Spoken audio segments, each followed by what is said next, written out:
پاکستان میں بدھ 23 مارچ کو یوم پاکستان کے موقع پر انتہائی سخت سیکیورٹی میں مسلح افواج کی مرکزی پریڈ کا انعقاد اسلام آباد میں کیا گیا، جس میں اندرون ملک تیار کیے گئے ٹینکوں اور میزائلوں کے علاوہ مقامی ساخت کے ڈرون طیاروں کی نمائش بھی کی گئی۔ تقریب کے مہمان خصوصی صدر ممنون حسین تھے اور انہوں نے اپنے خطاب میں ملک سے دہشت گردی کے مکمل خاتمے کے عزم کو دہرایا۔ شمالی وزیرستان میں آپریشن آخری مرحلے میں داخل ہو چکا ہے۔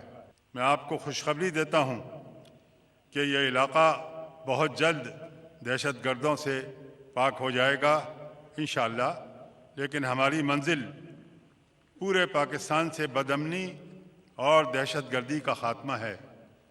اس لیے آپریشن ضرب عضب اس وقت تک جاری رہے گا جب تک آخری دہشت گرد کا صفایا نہیں ہو جاتا۔ صدر ممنون حسین نے کہا کہ پاکستان اسلحے کی دوڑ میں شامل نہیں ہونا چاہتا، بلکہ اپنے وسائل عوام کی فلاح پر خرچ کرنے کا خواہاں ہے۔ ہم یہ بھی واضح کر دینا چاہتے ہیں کہ ہمارا اسلحہ اور حربی ساز و سامان صرف اپنے دفاع و سلامتی کے لیے ہے۔ ہم کبھی ہتھیاروں کی دوڑ میں شریک ہوئے ہیں اور نہ ہوں گے۔ میں یہ بھی واضح کر دینا چاہتا ہوں کہ ایک ذمہ دار ملک کی حیثیت سے ہم اپنے وسائل اپنے عوام کی ترقی اور خوشحالی کے لیے استعمال کرنا چاہتے ہیں۔